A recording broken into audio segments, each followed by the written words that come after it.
Buenas noches. Hemos subtitulado el programa de hoy Ser o no ser para una mejor comprensión del tema que vamos a tratar.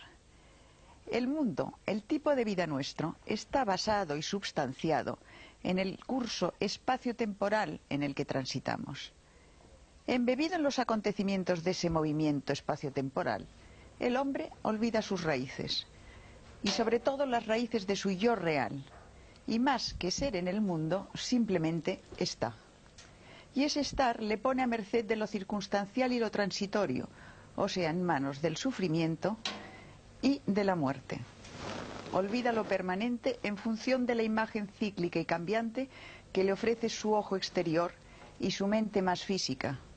Por otro lado, desde la más remota antigüedad, han existido sistemas de enseñanza que empujan al individuo, desde la superficie al interior de sí mismo, desde la potencialidad de su imaginación a la realización y actividad de esa misma potencialidad, o sea, a la progresiva liberación de sus ataduras, tanto físicas como emocionales, como mentales. Vivimos ahora, en nuestra sociedad contaminada, nuestra sociedad occidental, vivimos el ofuscamiento y la pesadez que, emanando de lo cotidiano, ahoga esa realidad profunda de la que hablábamos. Se aprenden demasiadas cosas inútiles, se compite por casi nada y se obstruye masivamente y particularmente el canal que conecta lo divino con lo humano. Las técnicas de las que hoy nos hablarán nuestros contertulios pertenecen a diferentes culturas, pero la finalidad de la misma es desempolvar nuestra dormida conciencia a través del método de la meditación. El problema está, pues, en elegir entre ser un individuo o simplemente estar en el mundo sin ningún sentido. Todo ello es una sugerencia para una mejor expresión vital. Escúchenlos. Voy ahora a presentarles a nuestros invitados, que les hablarán, pues, de meditación y conciencia. Con nosotros está Jacobo Grinberg, psicofisiólogo, profesor de psicología de la Universidad Nacional Autónoma de México. Ha escrito más de 36 libros. Carlos Ortiz, investigador de la relación existente entre las técnicas de meditación chamánicas de don Juan Matus y las del místico español San Juan de la Cruz. Antonio Carán, director de la Casa Tíbet México, representante oficial del Dalai Lama, experto en budismo tibetano. Y don Rodolfo Flores, chamán mexicano, maestro en meditación chamánica mexicana. José Colastra, finalmente, especialista de nutrición ortomolecular y además autor de bastantes libros, 15 libros, creo, ¿verdad, más José? o menos, sí. Bueno, pues la primera llamada que vamos a hacer es una definición, yo quisiera que me hicierais, de conciencia. A ver, ¿qué es para vosotros conciencia? Para luego, porque se va a hablar mucho en este coloquio, entonces vamos a definir esa palabra. Jacobo, ¿quieres empezar? No se puede definir. O sea, está más allá de definiciones. Si se pudiera definir, estaría limitada o sería algo menos que la definición. Ten en cuenta, perdóname que te interrumpa, que aquí nosotros en Europa tenemos, no sé, muy marcada, no sé si vosotros también, como definición de conciencia algo referente a la moral. Por esto quería que lo aclarases. ¿Comprendes? No, bueno, claro. Que hicieras esa distinción. O sea, no, el término conciencia tiene una acepción, sí, como ética, volverse consciente de ciertas normas o las normas, pero realmente a eso no creo que nos refiramos cuando hablamos de conciencia, y es en ese otro nivel que no se puede definir. Podríamos decir que, por ejemplo, la cualidad de la experiencia es conciencia. Tú cuando ves una luz, realmente detrás o en el hecho, en la cualidad luminosa, está la conciencia. La luz no existe ni afuera ni adentro. O sea, no existe como un fenómeno físico, tal como luz. En el espacio lo que existen son una serie de ondas electromagnéticas, cambios fotónicos. Tampoco existe en la actividad cerebral como luz. Como luz, en esa cualidad perceptual, es conciencia. De la misma forma el sonido. O sea, el sonido a nivel de espacio, físicamente no existe sonido. O sea, no existe nada en el universo físico similar al sonido. Lo que llamamos sonido es una cualidad de la conciencia, tal y como la experimentamos. O sea, si tú analizas a nivel físico lo que percibimos como sonido, pues es un conjunto de cambios vibracionales de moléculas de aire, pero no hay sonido ahí, como tampoco existe sonido a nivel físico, fisiológico. O sea, si tú penetras al cerebro y tratas de encontrar el sonido, ahí tampoco existe. Entonces es también una cualidad de la conciencia. De tal forma que la conciencia podría, en este nivel, no de normas éticas, ¿no?, conceptualizarse como lo que está por detrás de cualquier acto perceptual, lo que sostiene la cualidad misma de la experiencia. Esto podría ser. Y existen muchos niveles de la conciencia. He mencionado dos. Digamos, la cualidad perceptual visual, la cualidad sonora, son dos niveles de conciencia, pero existen muchísimos otros niveles de conciencia y todos tienen en común el pertenecer a ese algo que está por debajo de todo, pero no se puede definir. Yo quisiera a partir de ahora que todos interviniesen en el momento que quisiesen sin esperar que yo diese entrada, porque esto es una conversación entre amigos y que cada uno aporte lo que le parezca más conveniente. ¿Seguimos la ronda? Bueno, yo sí creo que Jacobo maneja un concepto muy profundo y muy amplio de la conciencia, ¿verdad? En realidad a mí me ha fascinado el concepto de la conciencia como un factor común que puede definir la evolución, ¿verdad? Porque ahora ya sabemos cómo poder definir la definición, la evolución. Se habla ya de la evolución de la conciencia. ¿Qué es lo que evoluciona la conciencia, ¿no? Claro, en los términos más simples, pues la conciencia es una forma de percibir la realidad. Entonces yo percibo la realidad de una forma y después evoluciono mi conciencia y voy a percibirla de otra manera. Así de simple. Pero ese es un aspecto de la conciencia. La conciencia abarca todo, ¿no? Efectivamente. Es algo muy amplio. Pero sí hay, para definir esa evolución, se hablan de grados de conciencia. Van incrementándose los grados de conciencia, de claridad, de percepción de la realidad, de sentir la realidad, de comprenderla, de entenderla, ¿verdad?, conforme se va evolucionando. Y es algo tan sencillo como decir, bueno, en la infancia nosotros teníamos un nivel de conciencia, ¿no? En la juventud hay otro nivel de conciencia y en la edad adulta hay otro nivel de conciencia. ¿Hay alguien adulto? Una pregunta. Porque creo que debe ser muy difícil en llegar a la edad adulta, ¿eh? No lo digo con sorna, ¿eh? Sí.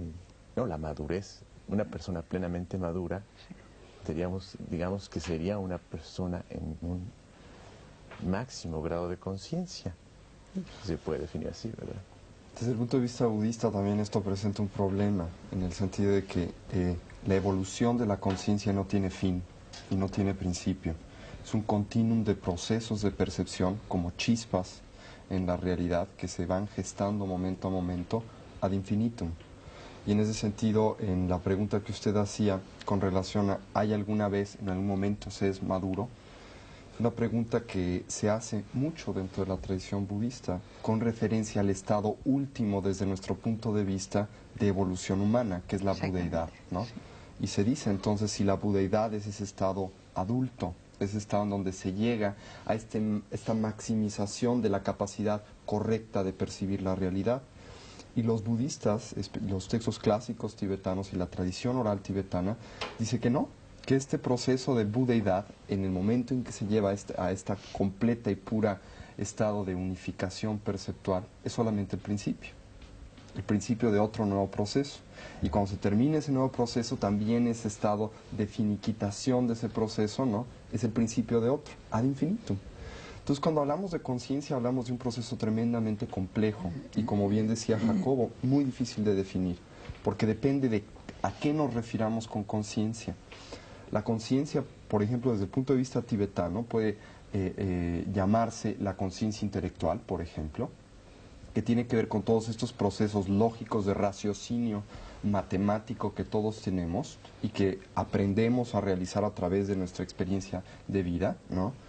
y que tienen por propósito fundamental desglosar la realidad, categorizarla y hacerla familiar. Este es un tipo de conciencia, no la última, solamente un proceso de conocimiento. Pero hay un tipo de conciencia mucho más profundo, a la cual los tibetanos llaman yeshe. Y este tipo de conciencia la definen con una sola palabra: luminosidad. Y no es que sea una bola de humo luminosa que tengamos en algún lugar del cerebro y brille, sino es simplemente la capacidad de iluminar, en otras palabras, de hacer presente y de hacer parte de, un poco lo que definíamos como simplemente el conocimiento en sí, el darse cuenta. Y de hecho conciencia se puede traducir como este darse cuenta.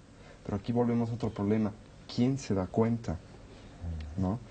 Entonces este es un problema que se trata mucho dentro de la tradición budista. No hay un punto central que se dé cuenta. Es un proceso unificado, pero muy complejo de definir también. Don Rodolfo, ¿cómo lo ve desde su punto de vista? Desde nuestro punto de vista chamánico, sin niveles académicos ni nada, lo vemos de la forma más sencilla. El despertar de la conciencia es encontrarse a sí mismo, y dentro de ese encuentro en sí mismo encontrar la luminosidad en el amor y en compartirlo hacia los demás por medio de la manifestación del espíritu, a través de el bien por el bien mismo. Es como nosotros lo concebimos, nada más. Colastra. Bueno, es una pregunta Hemos hecho la primera ronda. Sí, es una pregunta un poco difícil porque tiene dos lecturas: el nivel humano y la posibilidad de que conciencia se pueda describir desde otro nivel.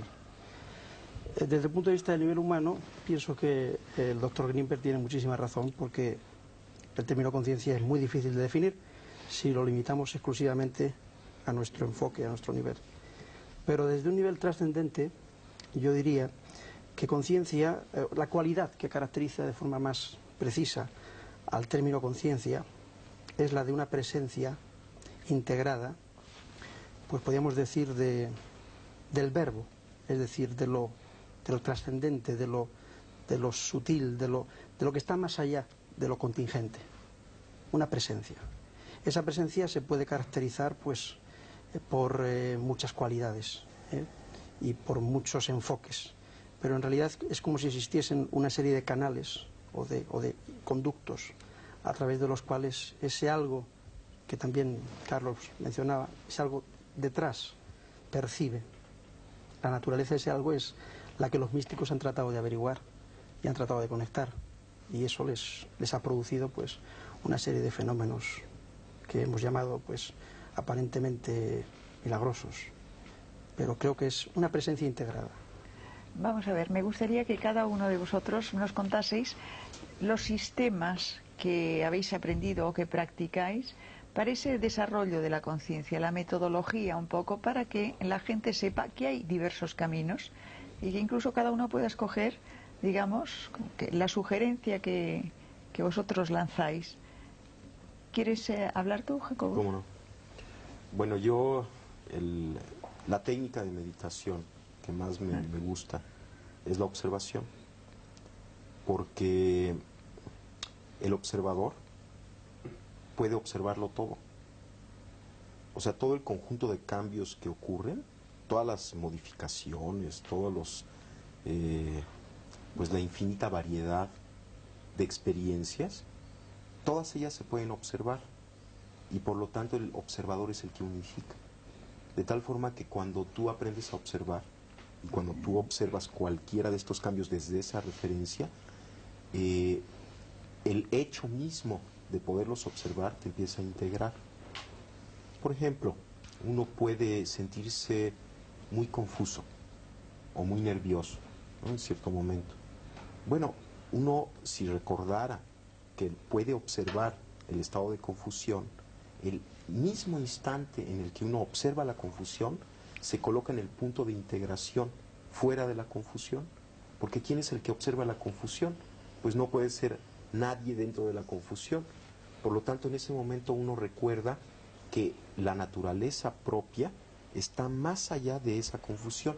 Eso no quiere decir que la confusión no exista o que no esté ocurriendo, está ocurriendo, es un fenómeno que está aconteciendo, pero el observador se encuentra siempre un paso adelante, por así decirlo, de toda la experiencia que está aconteciendo. O sea, de la no identificación con la circunstancia. Yo creo que es un poco más complejo que la no identificación, porque en cierto momento uno se da cuenta que todo lo que sucede es parte de la identidad. Esto es, parecería como que hay un proceso intermedio de no identificación, en donde la observación es para mí la técnica más extraordinaria, porque, digamos, es como la evidencia fehaciente, clara, de que siempre en nosotros existe algo trascendente, sin ideología. O sea, no necesitas acudir a ninguna ideología, sino que está ahí siempre, todo lo puedes observar. Y siempre hay algo que está observando con quien te puedes conectar. Y aquí lo pongo entre comillas semánticas, esto de con quien te puedes conectar.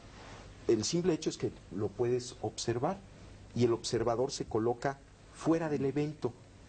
Pero después de integrar todos los eventos, o sea, cuando acompañas tu vida cotidiana de la observación, empieza a suceder algo, empiezas como a encontrarte contigo mismo. Es una técnica, es una herramienta simplemente que te ayuda a unificar, porque por definición el observador es lo que unifica. Entonces, utilizando la observación, incrementas la posibilidad de unificación en ti mismo. Y llega un momento en que simplemente te conectas con la realidad, estás en la realidad. Y en ese momento, toda la discusión acerca de identificación o no identificación ya no existe. Estás más allá de identidades o no identidades. Pero tuviste que pasar por un periodo intermedio de desidentificación a través de la observación para llegar después a algo que es dificilísimo definir, lo que es ese contacto con la realidad. Porque ahí ya no hay ni afuera ni adentro, ni siquiera hay observador, ni observado, no hay observador ni observado. Simplemente eres tú mismo. Y todo lo que acontece, acontece. O sea, acontece. Y no importa, todo es igualmente importante. Sí, a mí me gustaría apoyar lo de Jacobo, pero dando la interpretación simbólica que da San Juan de la Cruz al respecto, que es muy claro. En su famoso poema de la Noche Oscura, habla que el alma sale de sí misma, ¿no? En la oscuridad de la noche, ¿no? Cuando ya la casa está quieta, sosegada, en silencio, ¿no? Es un simbolismo clarísimo de la idea del observador. Por eso es tan importante saber que cuando se está observando a uno mismo, ¿verdad?, está uno en el nivel del alma, hablando del cristianismo, ¿no? En el caso de don Juan Matus hay esa percepción dividida, y cuando uno está observándose, ¿verdad?, está uno en una especie de percepción dual, y en uno de los niveles de esa percepción está uno en lo que llama el conocimiento silencioso, o sea, en el nivel del espíritu, ¿no? Y en el otro está en el nivel de la razón, ¿no? O sea, coinciden perfectamente tanto San Juan como don Juan. Y ese es el trabajo de hacer que el alma salga. Durante la meditación se supone que el alma sale, se oscureció el cuerpo, se suspendió el diálogo interno, ¿verdad? Eso ocurre, se supone, durante la meditación. Y la meditación que propone don Juan Matus es, a través de esa suspensión del diálogo interno, como que nos vamos separando hasta que nuestra percepción queda dividida. Y sí considero que es un proceso muy importante de intermedio antes de llegar a algo más avanzado, como decía Jacobo, pero creo que el primer paso es desidentificación. De hecho, toda la idea cristiana, todo lo que plantea Jesucristo es una desidentificación, es un desapego. La idea de la renuncia es desidentificarnos de esa involucración que decías muy bien en la introducción, ¿no? ¿Cómo estamos? No somos, sino estamos en un proceso de involucración total con el mundo, ¿no? Entonces tenemos que salir del mundo, pero no es del mundo digamos, el mundo de todos los días, sino del mundo de acá adentro que hemos introyectado. El mundo de los apegos el mundo exteriores. de los apegos y de las identificaciones. Es del que nos tenemos que salir, el alma tiene que salir, sin ubicarnos. Y a partir de ese trabajo de estar como en una percepción dual constante, entonces vamos a empezar un proceso muy importante, ¿no? Que ya estaba describiendo Jacobo, ¿no? Había un programa de televisión hace muchos años que se llamaba ¿Cómo es, cómo se hace? Pues esa es la pregunta que voy a lanzaros ahora a todos. Si quieres contárnoslo desde el punto de vista budista, luego volvemos y os vais interrumpiendo y vais comentando. Sí, claro. Y seguimos. Desde el punto de vista budista, definir un poco este proceso de trabajo interior o de trabajo psicológico, porque de hecho es un trabajo psicológico que desde el punto de vista budista está muy alejado de toda una metodología religiosa o una visión mística.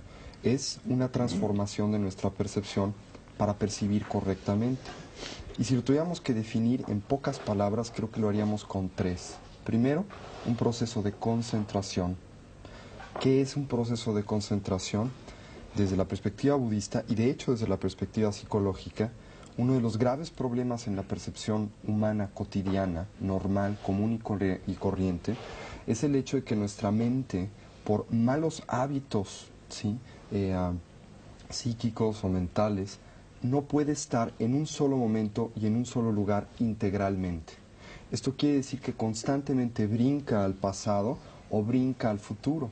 Si nosotros cerramos nuestros ojos un momento y hacemos el experimento, veremos cómo si nos ponemos la idea pera en la cabeza, muy pocos de nosotros podemos permanecer en la idea pera, porque se nos ocurre que hemos dejado la leche en la cocina con el fuego prendido, que mañana tenemos que ir al doctor o al dentista, o que se nos va a hacer tarde para el trabajo, y brincamos, ¿no? Constantemente. No estamos aquí y ahora, que es lo único que existe en la realidad.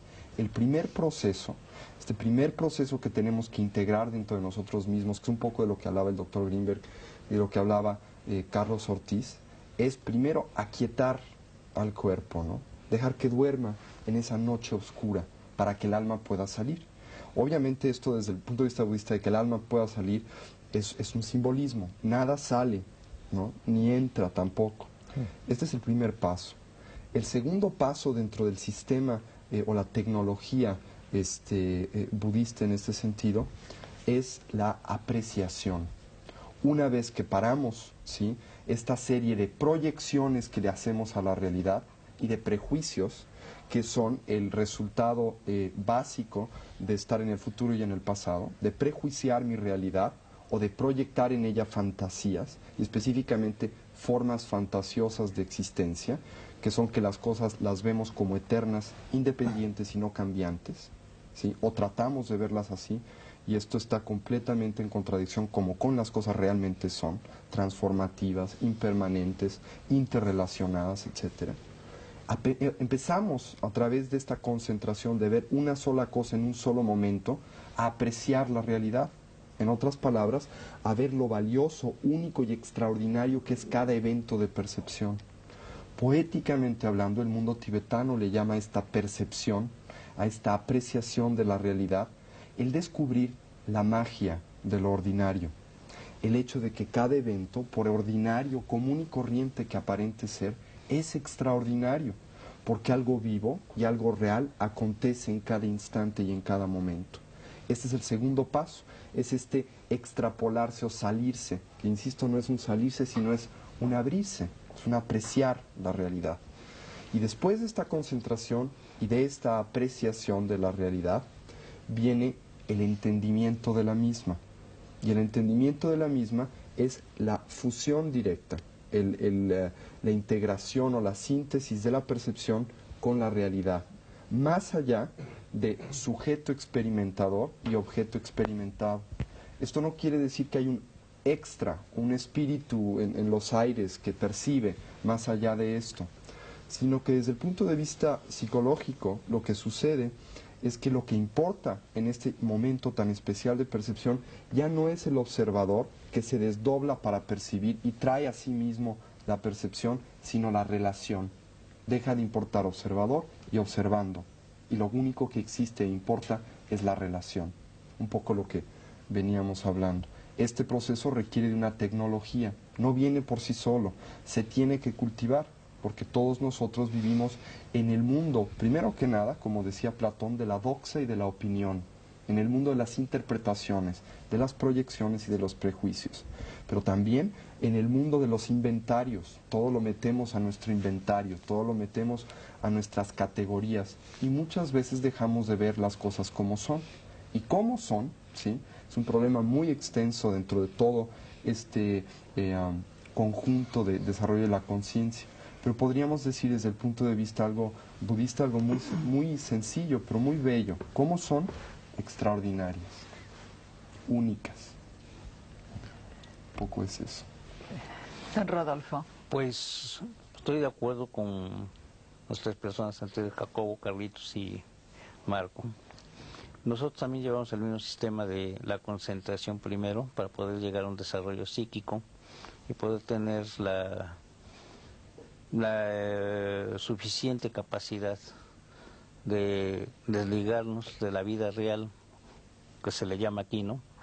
Para llegar a la vida interior y poder percibir todo lo que está a nuestro alrededor.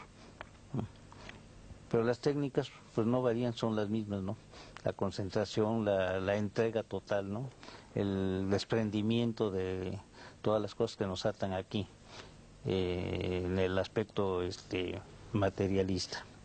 Pero vamos a ver, nosotros, por ejemplo, si pensamos en una actividad de un budista, nos imaginamos a un señor sentado en la postura del loto, rapado, vestido de amarillo y en una celda de un monasterio o en un templo.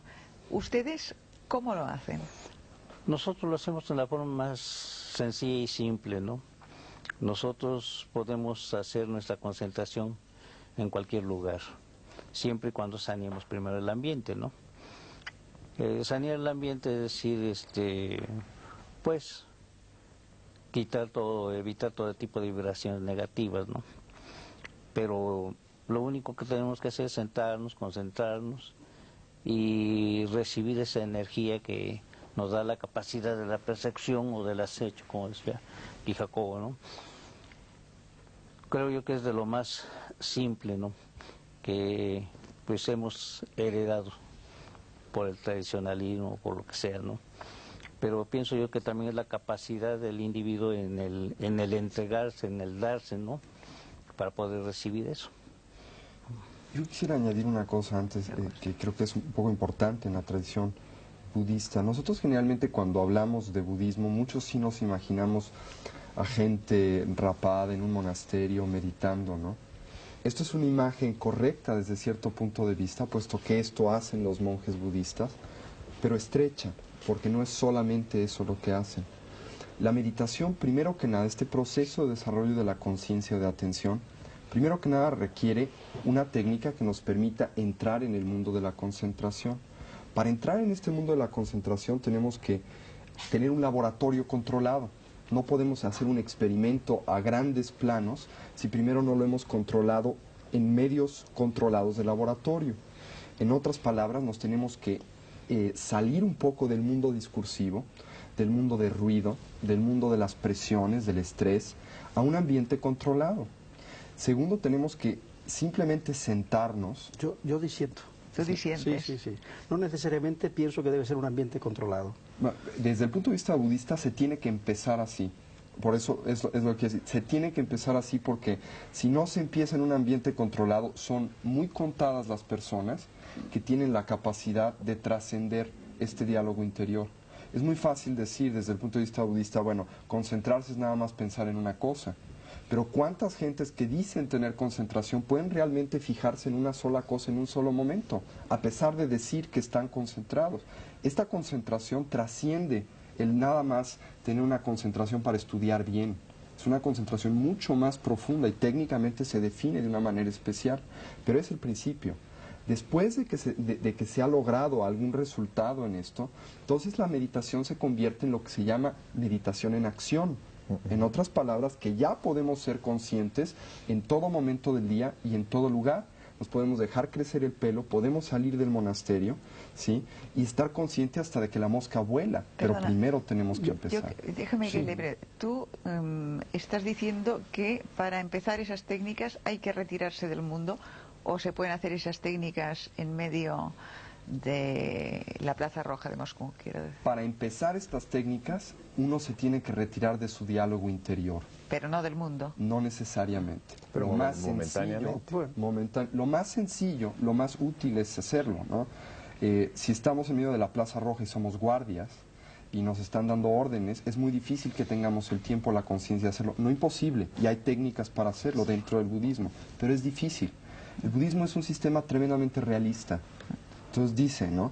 Es muy fácil andar en bicicleta, pero si ustedes no primero aprenden con 2 rueditas, luego le quitan otra y luego el padre lleva la bicicleta, pues sí, habrá alguien que pueda andar a la primera, pero será el 1%. Sin embargo, hay muchas más vías aparte del budismo. Sí, La vía chamánica es una de ellas, ¿no? La que tú Y otras vías, ¿no? crees. Yo creo que la conciencia es una paradoja. Es una paradoja verdaderamente iluminadora, porque el observar la realidad y ser consciente al mismo tiempo de los propios procesos internos puede llegar a clarificarnos el horizonte. ¿Cuántas personas encuentran un fenómeno, por ejemplo, tan esquivo de investigar, precisamente de crear condiciones de laboratorio o de control, como decía Antonio, en el fenómeno de la sincronicidad, que ya estudió Gustav Jung? Es decir, hay como una especie de camino de doble vía. Por una parte hay una observación de lo exterior y por otra parte otra observación de lo interior. ¿Cuántas veces un sueño, una visión onírica, nos plantea una imagen que después se refleja en el exterior y nos confirma que el exterior y el interior son la misma cosa? Entonces, yo pienso que el fenómeno o el intento de llegar a una trascendencia y a un desarrollo de la conciencia está basado precisamente en la observación y la comprensión y la aceptación de esa paradoja. Y el saber que podemos situarnos en la percepción exterior y en la percepción interior. Y el saber también que, en definitiva, en un nivel trascendente son la misma cosa. Entonces, si partimos de esa base, y sobre todo en el aspecto de la educación, en la cual Jacobo es un experto en el tema de trabajo con niños, nos damos cuenta de que, pues simplemente se trata de educar la observación, de saber qué es lo que vemos y qué es lo que ve dentro de nosotros. ¿Tú practicas alguna técnica especial? Sí, yo utilizo, en el tema meditación, utilizo la meditación con cristales de cuarzo. Porque pienso precisamente que una forma muy fácil de desarrollar ese tipo de contacto es la observación. La observación del nexo que hay, de la unión real, de la red que es la que está formada entre el ser humano concreto y todo lo que le rodea, el continuo que le rodea. Jacobo, te hemos dejado antes a mitad, a vosotros dos os hemos dejado a mitad de contar vuestra propia interpretación, vuestra propia actividad dentro de este tema. Bueno, yo creo que... no sé cómo decir lo que estoy sintiendo o lo que estoy pensando. Yo pienso que hay que encontrarse a uno mismo. Y en esto estoy totalmente de acuerdo con don Rodolfo. Y en este encontrarse a uno mismo, todo adquiere significado. Y entonces, tanto lo que sucede en el mundo como lo que sucede dentro de nosotros es integrado, es parte ya de un encuentro, se ve desde ahí. Es delicioso el momento en el que uno pierde todo concepto y toda preconcepción y todo aparece fresco y todo es nuevo. Y esta observación de momento a momento, como decía Tony, acontece. Pero hay algo que está detrás de esta percepción y que yo no puedo pensar que no exista. Y es uno mismo, que no es el ego. No, es el sí mismo que diría Ibn Arabi o sí, es el los sí místicos mismo, estos. que está más allá de Más todos allá, los eventos cambiantes. Es algo que uno tiene que encontrarlo y también es muy difícil definirlo, pero tiene que haber ello, porque si no hay eso, entonces no hay significado. Y yo pienso que el significado es muy importante. Y tampoco me estoy refiriendo a un significado lineal o restringido. Pero yo indiscretamente te preguntaba cómo lo haces, qué técnica usas. Mira, ¿Qué es lo que quería saber claro. de que los que faltabais ahora para...? Mira, yo la técnica que utilizo consiste en una primera fase, te sientas, cierras los ojos y empiezas a observar tu respiración. Empiezas a observar tu respiración y van a aparecer pensamientos, van a aparecer sensaciones, no las reprimes. Por ejemplo, si aparece un pensamiento, pues lo dejas pasar y vuelves a tu respiración. Aparece otro pensamiento, lo dejas pasar, lo observas cómo nace y muere y vuelves a tu respiración. Que por cierto es una técnica común con el budismo, es exactamente lo que se hace en un primer nivel en el budismo, Sí. igual. Esto como que te prepara porque en una primera fase tienes que aprender a concentrarte, tienes que aprender a centrar tu atención, tienes que limpiar tu mente. Y la forma de limpiar la mente no es peleándose en contra de la mente. Exacto.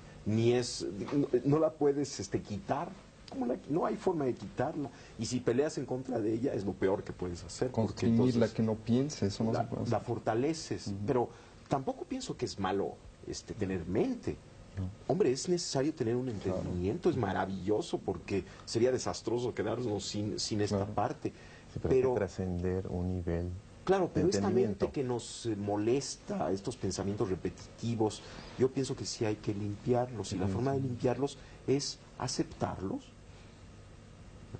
paradójicamente es aceptarlos y dejarlos pasar, y dejar que afloren y que afloren y que afloren hasta que llega un momento en el que empiezan a calmarse, y entonces uno puede fundirse con la respiración, estar en ese punto. Bueno, esa es una primera fase de la técnica.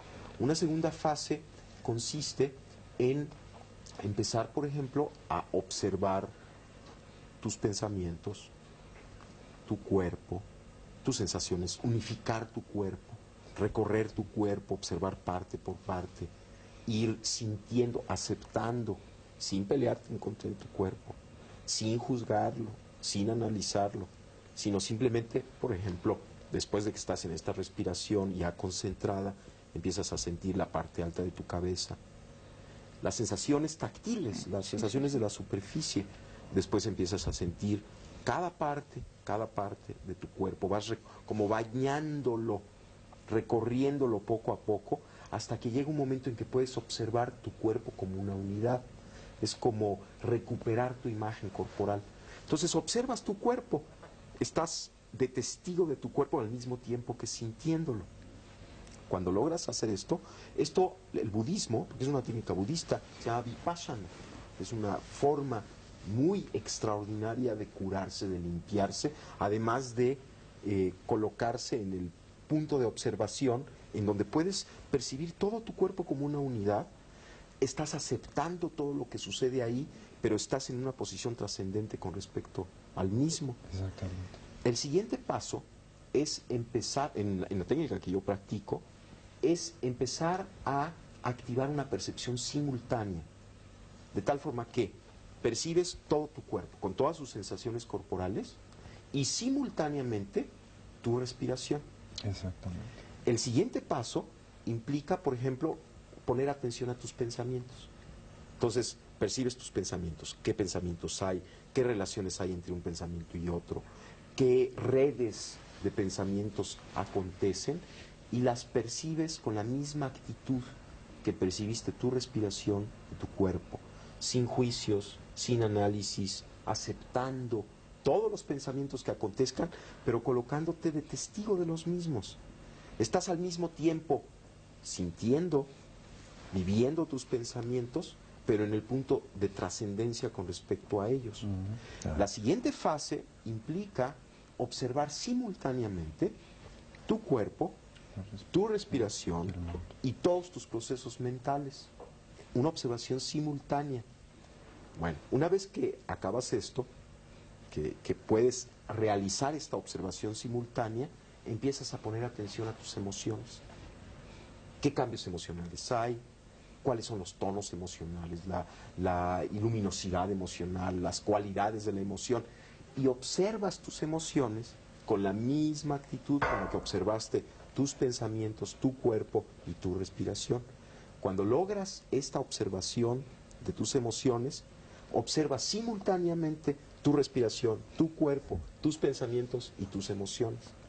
Después empiezas a observar de la misma forma tus imágenes internas, hasta que logras una percepción, una observación igual que como observaste el otro, sin juicio, sin análisis de tus imágenes internas, y haces simultánea la observación de tu respiración, tu cuerpo, tus pensamientos, tus emociones y tus imágenes internas. Pero el siguiente paso, el siguiente paso consiste en observar los sonidos del medio ambiente y observarlos de la misma forma en la que observaste tus pensamientos, tus emociones, tu cuerpo, y hacer una observación simultánea de medio ambiente, cuerpo, emociones, pensamientos, etc. Después, observar el mundo visual.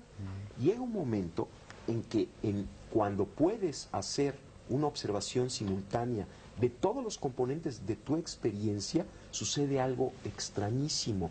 Hay una especie de umbral que se atraviesa y te conectas contigo mismo. Pero ¿quién es el ti mismo con quien te conectas? No se puede describir, porque está unificando todo aquello.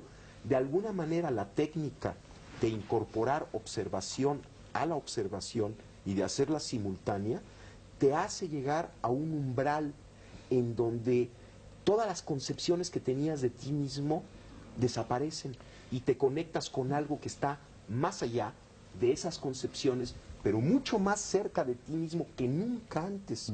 Y te das cuenta además que ese ti mismo es inseparable de la totalidad.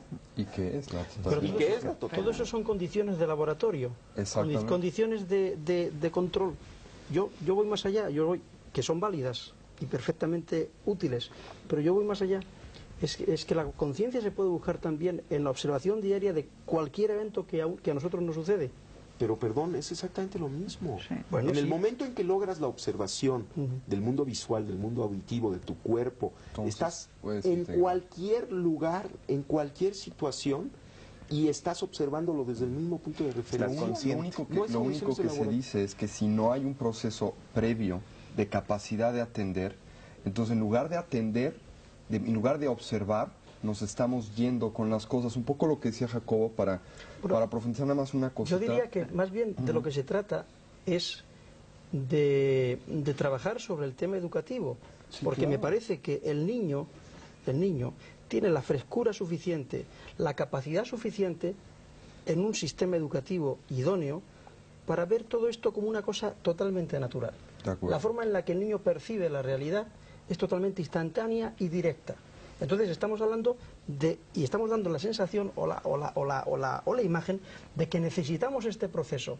Y posiblemente lo que necesitemos no es este proceso, sino no degradar una capacidad natural que tenemos desde que llegamos al mundo y que podemos ir ampliando progresivamente. Pero es otro tema. Esto depende. Perdona que diga, pero como este programa lo hacemos para personas que deben estar hechas una ruina, entonces casi mejor Pero es que no hablemos de damos la niños. impresión de que necesitamos Para adultos, digamos, mejorarnos. estábamos contando un Eso poco es. la historia.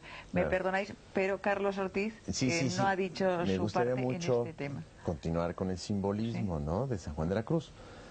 Es importante aclarar que en ese proceso de separación estamos hablando de todo, del desapego, de la desidentificación. Para poder observar está uno desapegándose, salir de uno mismo, ¿no? Dice San Juan de la Cruz en su poema. Para eso hay que hacer la noche oscura del sentido, es decir, de los sentidos, de las emociones que se da en la meditación. O se puede dar instantánea, porque hay que hablar de la meditación momentánea e instantánea, vamos a decirlo así, ¿no? Se tiene que dar la noche oscura del entendimiento, o sea, se ve la realidad sin juicio, y ahí se entra la percepción directa. Ahí está. Por eso hay que hablar de ese tipo diferente de meditación, pero que hay que entrenarla en el laboratorio, como dices, en la meditación de sentado, ¿verdad? Y se da la noche oscura de la memoria, o sea, de ubicarse en el aquí y el ahora, olvidarse del pasado y olvidarse del futuro, así tiene que ser, ¿no?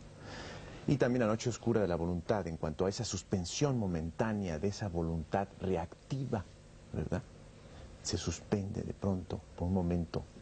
Entonces, ya nos ubicamos en dos tipos de meditación, una que es de sentados, ¿verdad?, donde se nos va a facilitar ese entrenamiento de ¿qué? De hacer noche oscura, de todo nuestro cuerpo y mente, para podernos salir, es decir, desapegarnos. Con ese entrenamiento ya podemos ir a la realidad, con los ojos abiertos, ¿verdad?, y estar practicando esa observación de silenciarnos, ¿no?, instantáneamente, y ver el mundo, ¿no? Ahora, Don Rodolfo, yo quería preguntarle, ¿tiene usted más facilidad que la gente que estamos educados en esta vorágine occidental e intelectual, digamos, que el resto? Usted y personas como usted. Bueno, en el aspecto de la meditación no lo hacemos nosotros tan complicado ni nada, ¿no? Es una forma sencilla y natural. Perdone, pero es que a lo mejor usted no lo necesita. Es que hay un fin el que sigue el chamán, desde un principio, ¿no? El chamán piensa en el aspecto de nosotros, ¿por qué quiero ser chamán? ¿Por qué quiero conocer esto? ¿Para qué lo quiero? ¿Para qué lo necesito, no?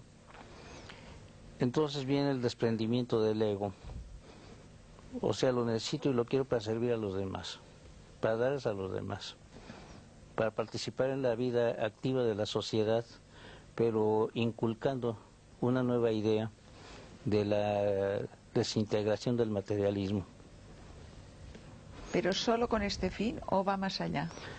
El fin también de llegar a la evolución, el fin de alcanzar mayores niveles de conciencia, el acercamiento, o decirlo, a Dios, ¿no? De llegar hacia Dios. El chamán en México se basa mucho sobre la filosofía o la doctrina del Maestro Jesús de Nazaret, ¿no? Amar al prójimo como a ti mismo. Entonces seguimos todos los principios de ello. Si vamos a hacer una cosa, la vamos a hacer con todo el amor debido para que salga bien. Si no tenemos esa capacidad de amor, pues no podríamos hacer nada. Si lo hiciéramos por el dinero, lo hiciéramos por los obsequios, o lo hiciéramos por todo ese tipo de cosas, o porque se nos corresponda con agradecimiento y esas cosas, pues no sería seguir esa enseñanza. Entonces lo hacemos con el fin de alcanzar el tesoro propio de la satisfacción de dar por dar. ¿Son ustedes capaces de acelerar la práctica de otra persona? Pues todo depende también de la persona que quiera recibir este tipo de enseñanza, ¿no? Pudiéramos decirle. Ninguno de nosotros somos maestros. Todos siempre estamos aprendiendo de todos. Yo estoy aprendiendo mucho de ellos. Pero en diferentes grados. Pues digo, siempre yo me considero siempre un discípulo de todos mis amigos, de todas las personas con las que trato. Él ha tocado un tema importantísimo que no podemos que no podemos soslayar, es el tema del amor. Hablamos de conciencia, pero conciencia sin amor o con amor. Es que si no hay amor, si nos limitamos solamente a definir la conciencia como una cualidad perceptual o como una cualidad de testimonio, atestiguadora, estamos dejando atrás o estamos olvidándonos de algo que es fundamental. es que la verdadera conciencia requiere amor. O sea, desde el punto de vista budista, cuando hablamos de amor, hablamos de la motivación. ¿Qué es lo que motiva al guerrero espiritual, al bodhisattva, ¿no?, a actuar en el mundo? Lo motiva el poderse relacionar con él. Pero aquí hay algo muy importante desde el punto de vista de la tradición budista, que la motivación es fundamental, el querer ayudar, el querer aportar nuestro conocimiento en pro o en beneficio del prójimo. Esto es fundamental. Pero otro de los temas muy, muy importantes que tenemos que tocar es que no es suficiente el querer ayudar, hay que saber ayudar, porque si no, lo único que vamos a hacer es contribuir con nuestro caos personal al mundo. O sea, mucha gente quiere ayudar, pero muchas veces interpretamos ayudar como el imponer nuestros sistemas, nuestras resoluciones, nuestras soluciones al prójimo, cuando pueden ser completamente erróneas para él. Y esto es muy importante. Por eso la conciencia, como decía José, es fundamental para el amor Y el amor es fundamental para la conciencia. O sea, hay que conocer para amar. Hay que conocer para amar y hay que amar para conocer. Y este amar para conocer es lo que el budismo narra en el hecho de que nuestra realidad no existe como cosas, entidades, sustancias o eventos aislados, sino que todo en la realidad está interconectado. Esto es obvio, no es descubrir el hilo negro. Es el hecho de que si estamos aquí es porque hay unas cámaras, unos operadores de las cámaras, hay un auditorio, está usted que conduce el programa, en fin, hay miles de causas y circunstancias que hacen posible el hecho de que las personas que nos están viendo nos puedan ver. Entonces, lo que yo hago en este estudio afecta a millones de personas, pero al mismo tiempo lo que ellos piensan de este programa afecta a este programa, ¿no? Entonces, mi motivación tiene que ser poder ayudarlos a ellos. ¿Cómo? Agradándoles para que el programa pueda existir, ¿no? En otras palabras, este conocimiento de cómo existen las cosas, esta sabiduría, esta conciencia, que es esta interrelación, me brinda amor, porque obviamente cuando me doy cuenta que todo está interpenetrado, que todo se interrelaciona, me tiene que interesar todo, porque si no me interesa todo, tampoco me puede interesar yo. Un poco lo que el Dalai Lama dice que es el egoísmo educado o el egoísmo sabio, a diferencia del egoísmo estúpido. Es el quererme ayudar sabiendo que para poderme realmente ayudar tengo que ayudar a todo lo demás. Y esto es muy importante. Pero sí quería hacer esta aclaración. Estoy de acuerdo completamente con lo que hemos dicho, pero que no es suficiente querer ayudar. Hay que saber ayudar, porque si no se corre muchas veces el peligro de, a la manera, por ejemplo, medio oriental, de querer imponer al infiel lo que está bien, porque esto lo va a liberar, ¿no? Y entonces pues vamos a matar a todo mundo, etcétera. El problema que acabas de nombrar no es tanto de una imposición, sino de un desconocimiento de su propia ley, que no es lo mismo. ¿Eh? Yo quisiera decir algo. Yo me refería a un umbral. En esta observación simultánea tiene toda una base o explicación fisiológica este umbral, y es algo muy, muy espectacular el llegar a él, porque cuando se llega a él hay un cambio en el sentido de que ya no se quiere, y aquí un poquito difiero de lo que acaban de decir mis compañeros, ya no se quiere ayudar o no ayudar, ya no se acompaña la conciencia del amor, sino que se vuelve lo mismo. Pero esto ya es un paso muy evolucionado. No hay ni conciencia ni amor, simplemente hay esta realidad. El ser. Pero aquí ya y es todo de amoroso, sí. no tiene una cualidad de amor añadida, sino que es lo mismo. Pero ahí estás hablando ya de la iluminación en sí. Antes de la iluminación, para partir y poder llegar a este proceso, tiene que haber la conciencia de amor.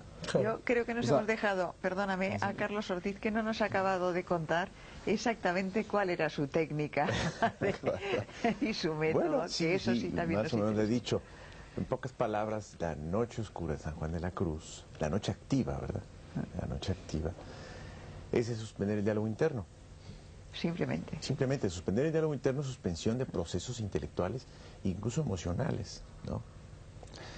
Y si suspendemos el diálogo interno, digamos como que nos vamos separando, vamos a tratar de explicarlo, ¿no? En cualquier sitio, en cualquier momento, De todo. o se necesita un lugar específico, como decía antes Tony.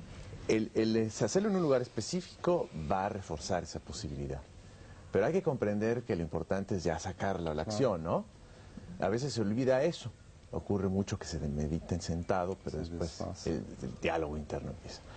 Entonces, eso va a reforzar a la clave de todo, que es suspender el diálogo interno. Entonces, en la vida salimos a suspender, a parar el mundo, porque es tan difícil eso, suspender el diálogo interno, que es parar todo un mundo, es parar todo nuestro mundo que traemos aquí. Y se va dando, curiosamente, ese proceso como de separación conforme vamos suspendiendo el diálogo interno, hasta que vamos quedando separados. Es decir, ya después estamos ya observando. Al observar, paramos el diálogo interno, hacemos noche oscura, ¿no? Y hasta que ya nos quedamos en los dos, por decirlo de alguna manera. ¿Qué significa eso? En el momento en que uno ya está trabajando la meditación constantemente y está consciente de todo lo que está ocurriendo. ¿Qué ocurre ahí? ya desde que empieza a desprender el mundo, el diálogo interno, esa mecanicidad de nuestros pensamientos y nuestras acciones, se empieza el ver, que es la contemplación en el místico.